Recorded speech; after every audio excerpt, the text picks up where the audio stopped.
Hi guys and welcome back to the Mighty Blues. My name is of course Cameron and welcome back today to another video. It is the game preview ahead of Everton's Premier League fixture against Manchester City at Goodison Park tomorrow. Just 48 hours after kicking off against Sheffield United, Everton come up against a very strong Manchester City side at Goodison Park. Listen, it's going to be a very, very difficult game. Manchester City, obviously, notoriously one of the best sides in the country. Haven't been fantastic this season, but are always in and around, the top two, or, mostly winning the league, certainly over the last 4 to 5 years or so. They're currently sitting fifth, won 7, drawn 5, and lost 2. So their big issue seems to be draws this season. But this is going to be a very, very difficult test for Everton Football Club. Obviously, coming into this game without the likes of James Rodriguez, Alan, Luca Dean. We don't know about Richarlison yet. Carlo Ancelotti hasn't had his pre-game press conference at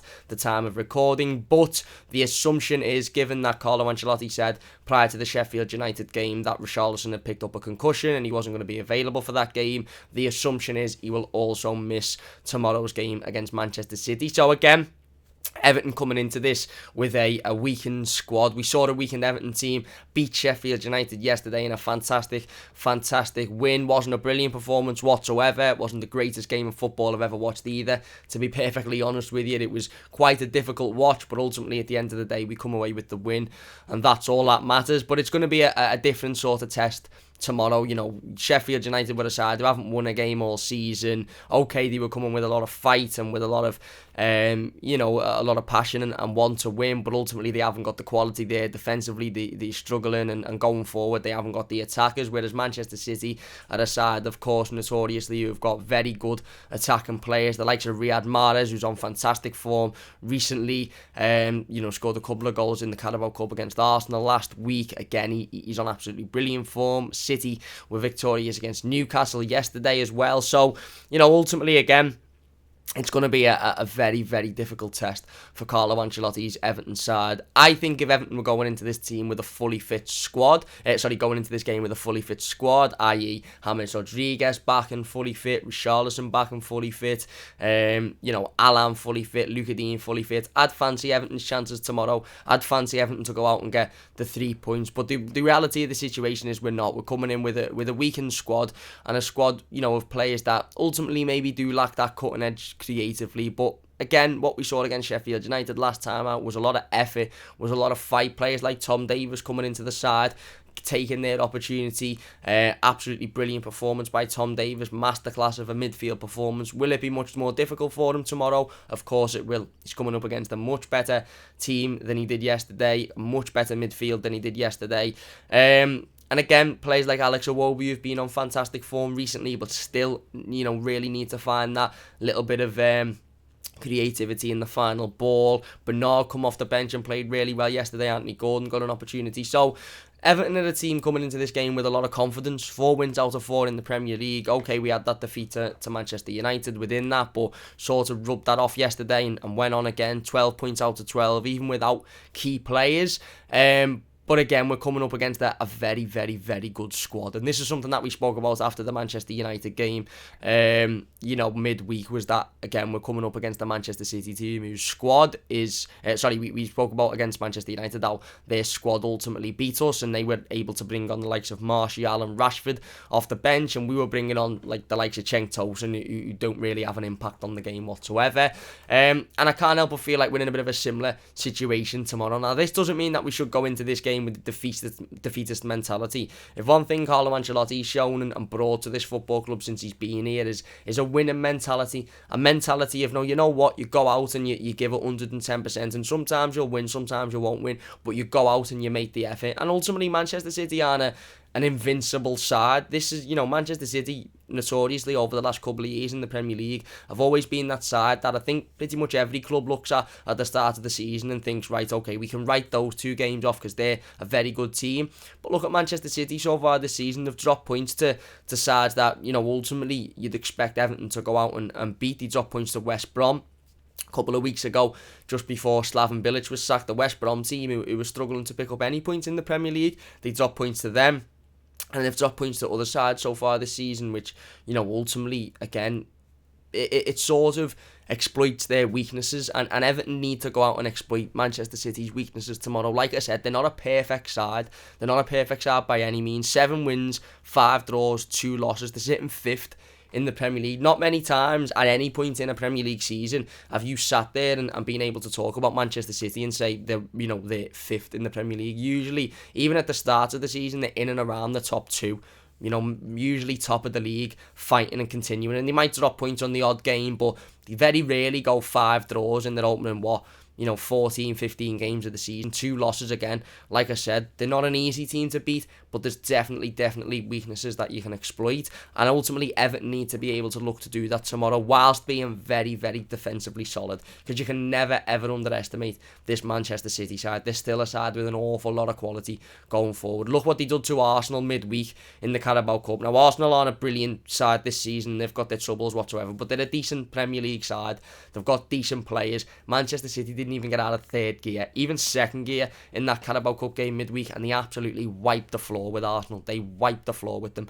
So it's going to be very, very, very difficult. And the one worry I have is, again, same worry as that I had after the Manchester United game, is their squad compared to ours. Their ability to bring on top quality players off the bench. Your likes of your Bernardo Silvas, your likes of your Aguero, whether he starts or not. If he starts, you've got Torres to come off the bench, who's been on brilliant form so far this season, looks a top goal scorer.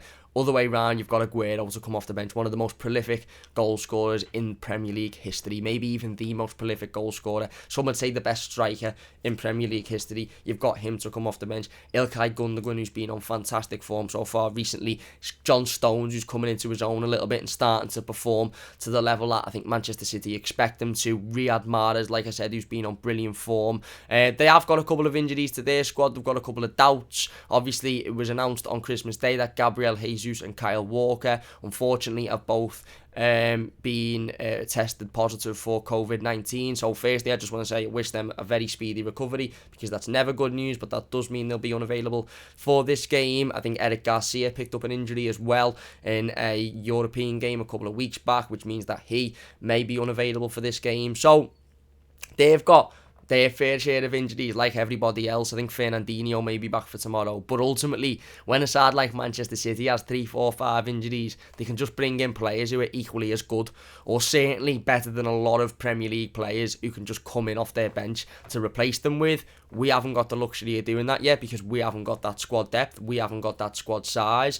But again, it doesn't mean that we should go in defeated. It doesn't mean that we should go in thinking, oh, you know what, hold our hands up, we'll get beat here. Because ultimately, these are a side that have put in poor performances this season, that have been beaten. It's at Goodison Park. It's under the lights, 2,000 fans. We've beaten Manchester City, Pep Guardiola's Manchester City, in this kind of scenario before, and there's no reason as to why we can't go out and do it again. We need to be defensively solid tomorrow. We need to be absolutely defensively solid. For me, we'll go into my predicted starting 11 in a moment, but we can't afford to allow Manchester City loads of time and loads of space to just run down the wings and create opportunities constantly and win the ball back. We need to be able to be defensively solid and constantly having that organisation, because we're going to get a lot of chances thrown at us tomorrow. We're going to get a lot of attacking play from Manchester City thrown at us, and we need to be able to deal with that. Ultimately, again, it's going to be a massive test. Even a Manchester City side sitting 5th in the Premier League can turn it on at any point.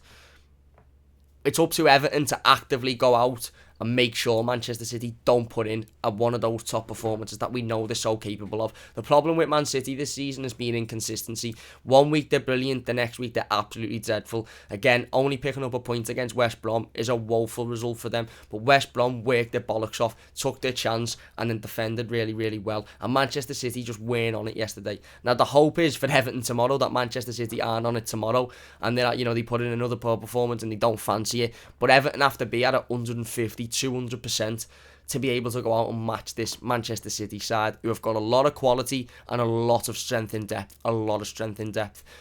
Doesn't mean that, like I said, we should be defeated going into it. We'll go through my predicted starting 11 then, and then we'll get back into talking a little bit more about the game. So in goal, I've gone for Jordan Pickford.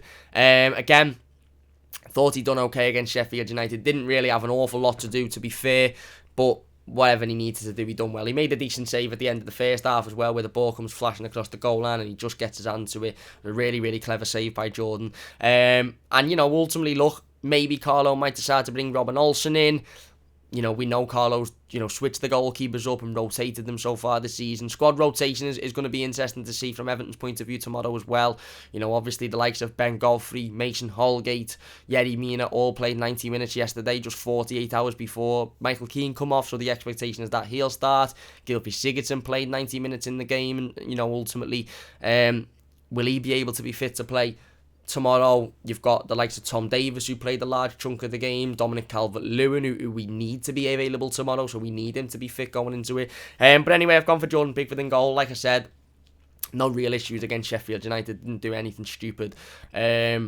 And I think he's our number one, and he'll start in arguably the toughest game we'll have this season, certainly one of. Back line then, I've gone for the same back line. Ben Godfrey at left back, Michael Keane and Yerry Mina at centre half, with Mason Holgate at right back. Now, I have seen a couple of fans talk about the potential of bringing Seamus Coleman back into this team, and maybe moving Mason into the centre of the midfield.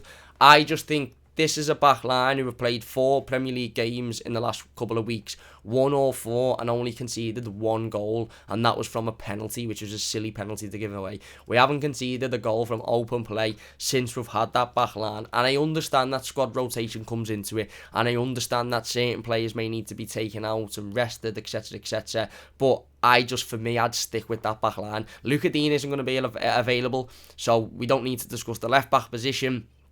Again, you could potentially move Mason Holgate to centre midfield, but why move Mason around when he's been so solid at right back? He's been absolutely brilliant, so what's the need to swap him and to chop and change him? So for me, Ben Godfrey starts at left back, absolutely fantastic against Sheffield United. Again, showing his leadership qualities, shouting, making sure players are in the right positions, bulldozing past. We haven't seen a lot of forward play from Ben Godfrey recently, because he's a defensive-minded player, and ultimately he's put in at left back to solidify that defence.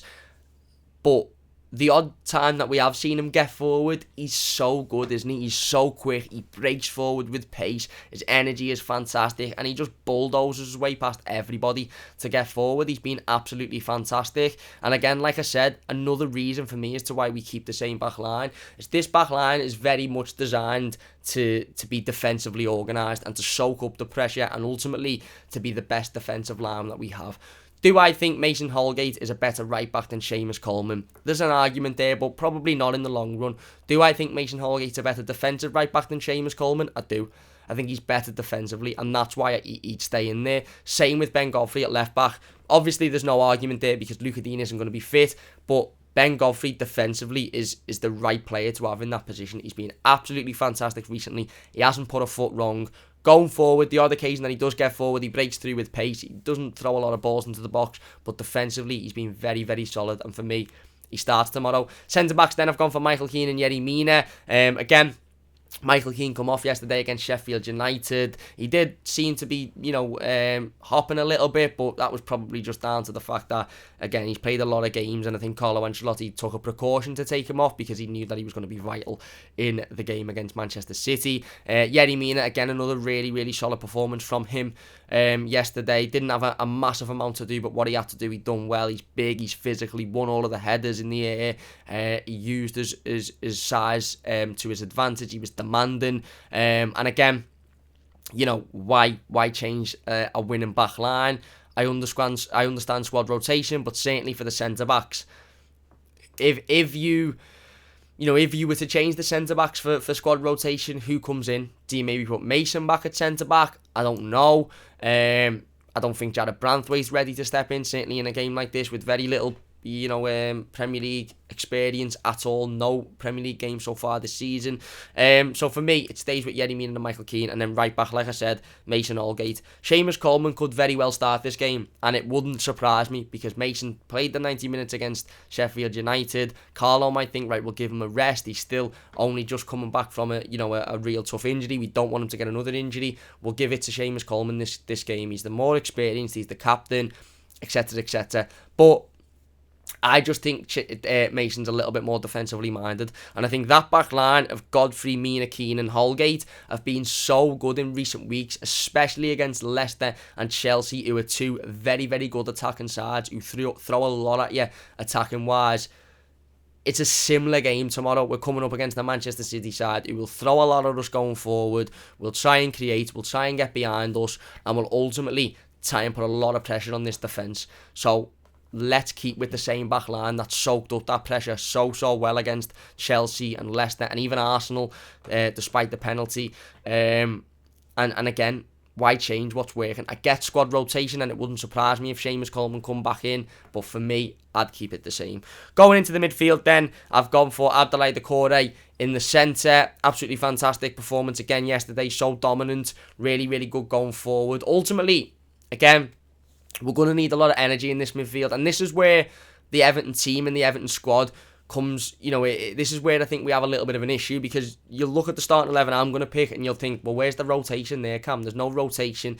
A lot of these players played 48 hours ago against Sheffield United. How do you expect them to play to 150% again 48 hours later? And that's the issue that we have, is because I'd love to be able to sit here and go, right, Abdoulaye Doucouré comes out today and we replace him with somebody else, Gabaman or somebody else, because Doucouré's been playing really well recently. He's played a lot of games, so he comes out and he has a rest. But we haven't got the luxury of doing that. We're not a Manchester City. We haven't got the luxury to take someone like Doucouré out and replace him with somebody else. Because if Doucouré comes out this team, Andre Gomes replaces him. And Andre Gomes is a tardy footballer, and he done well when he come on against Sheffield United. But he doesn't have the energy in that midfield. He doesn't have the urgency. He doesn't have the physical sort of attributes that Abdoulaye Doucouré has. He certainly doesn't have the off-the-ball work rate that Abdoulaye Doucouré has. So ultimately, Abdoulaye Doucouré has to start tomorrow. Again, really good against Sheffield United. Fantastic in the past few Premier League games as well. And he'll bring that energy and intensity in the midfield that could be the difference maker for Everton tomorrow. It really could. Next to him then, I've gone for Tom Davies. Again, similar situation. You may be able to say we'll bring Andre Gomes in, but I don't think Andre Gomes does the work that Tom Davies does. Certainly not from the off. Gomes done really well when he come off the bench yesterday, and maybe that's where Carlo Ancelotti will look to utilise him tomorrow as well. But Tom Davies was fantastic for me against Sheffield United. Absolutely fantastic. Winning the ball back constantly, putting challenges in, throwing himself in front of the ball, forward thinking. I think he had something like 88% pass completion rate. He was getting forward. He was moving the ball forward. He was fouling players in decent areas so they didn't get the momentum, but he was also winning the ball back. He was absolutely fantastic. And if Tom Davies is fit and ready to go again tomorrow, then for me, absolutely goes again tomorrow. And again, similar to Doucouré, this is where we're sitting here going, okay, well, Alan's not fit, so he can't play. Andre Gomes can't really play that position. It really has to be Tom Davies, doesn't it? Certainly off the back of a really positive performance yesterday. Who else could you see coming in? Maybe Mason Holgate. If Seamus Coleman comes in at right back, I'd understand that. But again, that's messing with a very solid defensive line. And if Mason Holgate's going to play anyway, I'd rather him play at right back. And then next to them, I've gone for Gylfi Sigurdsson. Now this might be the one that I don't get right. This might be the change that Carlo Ancelotti makes, because ultimately Gylfi's played a lot of game time recently. He's bound to need a rest. He's bound to sort of, his body is going to need time to recuperate ultimately, and he has played an awful lot of game time yesterday. He played the entire game. A lot of game time recently, played the entire game yesterday, scored the winning goal. He's been very good in the Premier League recently, Gylfi Sigurdsson. Very solid. And I think, again, we haven't got the pleasure of having a fantastically massive squad. And that's where you sort of look at these positions and you think, can we afford to take Gylfi Sigurdsson out of this team? Who comes in for him? Now, you might look at it and think, play Anthony Gordon through the centre. You might look at it and think, play Alex Iwobi through the centre and maybe have Gordon and Bernard on the wings. But I don't think Carlo Ancelotti's going to do that. He hasn't shown any inkling of doing that before, and I don't think he's going to really show an inkling of doing it tomorrow. And ultimately, if Gylfi's ready to go and he's fit enough to go, then he plays for me. He plays. And then the front forward line, I've gone for Alex Iwobi one side, Dominic Calvert-Lewin through the middle, and Bernard on one of the wings. Now again, Alex Iwobi pretty much picks himself at the moment. Being really good recently, powerful, using his pace, using his energy, using his strength, getting into the midfield, bringing the ball centrally if he needs to, getting down that wing when he needs to as well. Does he need to improve on his final ball? We say it every week. Yes, of course he does, but he's been very good recently, and you can barely fault him. Dominic Calvert-Lewin up top, very unlucky to not score that absolute worldie yesterday. It would have been unbelievable if he'd have finished it. It would have been absolutely amazing. But again, There's no other. I would love to be sitting here and saying Dom needs a rest. Dom needs to come out. Dom needs a little bit of time on the sideline. Dom needs a rest. But ultimately, who comes in? Cenk Tosun isn't anywhere near good enough. Ellis Sims ain't ready. And there's nobody else. We haven't got another striker. We have not got another striker. So ultimately, Dom has to play. And hopefully this is the game where Dom gets another goal and he sort of breaks this, I don't want to say drought, but this little period where he's gone a couple of games without a goal. Hopefully he can break that. And again, I don't see anybody else starting up top. And then I've gone for Bernard on the other side. Look, I think Bernard had a massive impact when he come on against Sheffield United. I think he was absolutely brilliant. He was picking the ball up, he was wanting the ball, he was getting forward, he was creating chances, he was using his pace, he was using his ability, he was using his skill. And we need to see more of that from Bernard. Ultimately, Anthony Gordon is in for the shout, and he did play well yesterday. He worked hard, he used his effort, but he didn't really do anything creatively. Whereas Bernard come on, and Bernard did. Bernard was creating, he was getting forward, he had a big part to playing the goal as well. And if Bernard does get given his opportunity tomorrow, then he absolutely has to take it. He absolutely has to. I want to see another Bernard performance tomorrow, like the one yesterday against Sheffield United. I want to see him getting forward, using his pace, getting in behind City's defenders. It's going to be difficult, but he has got the pace and he's got the trickery to be able to cause some real issues to this Manchester City defence. And hopefully he's going to be able to do that. So there you go. That is my predicted start 11 for tomorrow's game. Like I said, look, we haven't got the strength in depth that Manchester City have. We haven't got the luxury of bringing an Abdoulaye Doucouré out and replacing him with a central midfielder who's just as good and can do just as good of a job. We haven't got the pleasure of taking Dominic Calvert-Lewin out, giving him a rest and putting a striker on who is just as clinical in front of goal and can do just as good of a job.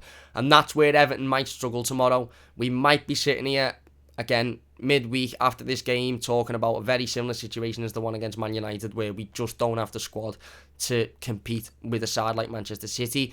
But if we give it 110% tomorrow and these players give it 110%, then there's not more that you can ask for, because squad wise we are where we are. Marcel Brands and Carlo Ancelotti have still got a lot of work to do, a long way to go if Everton want to be challenging for the top ends of the league, because in times like this, in periods like this, squad depth and rotation is so key. And the reality of the situation is we haven't got the quality within the squad to rotate. However, what we saw yesterday was somebody like a Bernard, who, again, we've wrote off recently, come on, change the game. Andre Gomez, come on, work really hard. Seamus Coleman, come on, again, fantastic. So if we can give it 110% tomorrow, we can trouble this Manchester City side. I've got no doubt about that. Is it going to be absolutely difficult? Yes. Should we go in with a defeatist mentality? Absolutely not. There's no reason to. These aren't invincible. They've drawn games to really poor sides this season. They've lost games this season to, in games that you'd think, they've been awful in. We should not obviously overlook their quality, and we won't, because it's obviously there, but we shouldn't go in thinking we're going to get battered here, because again, this isn't a perfect City side, and it's a City side that you can get at and you can beat. And if we do, it'll be a massive result. Is squad depth going to become a problem? Look, we'll wait and see. Again, if Carlo goes with the side I've picked, we'll wait and see if Gylfi Sigurdsson can put in another 90-minute performance, giving it 110%. We'll see if Tom Davies can do it. We'll see if Doucouré can keep it up. We'll see if Dom can ultimately keep it up. But again, we'll wait and see for that. We're going into this game with a lot of confidence for me. 4 wins out of 4 in the Premier League. Ultimately 3 clean sheets in those games. Only 1 goal conceded, and that wasn't from open play. It was through a penalty. So there's no reasons to why we shouldn't be confident, and we shouldn't think, you know what, we can get at this City side. Is it going to be a big challenge? It is. It's going to be very difficult, but there's no reason as to why we can't believe we can win this game. And again, like I said, we have to have the energy levels, have to be there. We have to be able to match their energy, and we have to be defensively solid. And that's why I keep with that same back line, and that's why I keep with a very strong Everton team, because I think, again, you can rotate slightly, but ultimately, again, we haven't really got that pleasure of rotating like a team like City have. But it doesn't mean that we can't match them, and it doesn't mean that we can't go out believing we can win. Listen, it's a big game tomorrow. It's going to be very difficult for Everton, but we have to believe. And ultimately, if one thing Carlo Ancelotti's done since he's come into the football club has shown us, is that in games that we might usually sit here and go, well, we won't win, we'll get battered in this game, in games like that, we're coming out with wins. Said it in the review to the Sheffield United game. Burnley result on Boxing Day last year. Watford away coming back from 2-0 down. Newcastle away winning 2-0. Tottenham away this season. that game yesterday, all lined up for Sheffield United to get their first win and Everton to do a typical Everton. No, nonsense. Carlo Ancelotti has completely eradicated that, and we now go out and win those games of football. So we have to be confident and we have to have belief and trust in the manager, and the changes that he may make, we have to understand because of squad rotation. But ultimately, we have to give it 150% and we have to match this Manchester City side tomorrow. And then let's see where we are come the end of the game. That's going to do it for today's preview. Big thanks for watching. If you have enjoyed it, please do hit that like button. It does only take a second. If you're new to the channel, don't forget to subscribe as well. We'll be back tomorrow directly after the game with the instant match reaction and the player ratings, of course, as per usual. Massive game this. Let's not go in fearing them. Let's go in aware of how good they are and their quality going forward and how good we need to be. But we shouldn't go in thinking this is impossible, because they're not an impossible team to beat. It's going to be very difficult, but let's see what Carlo Ancelotti's Toffees can do. Big thanks for watching. If you've enjoyed the video, please do leave a like, subscribe to the channel if you are new, and we'll see you soon on the Mighty Blues. Thanks for watching, and up the Toffees. Come on, you Blues.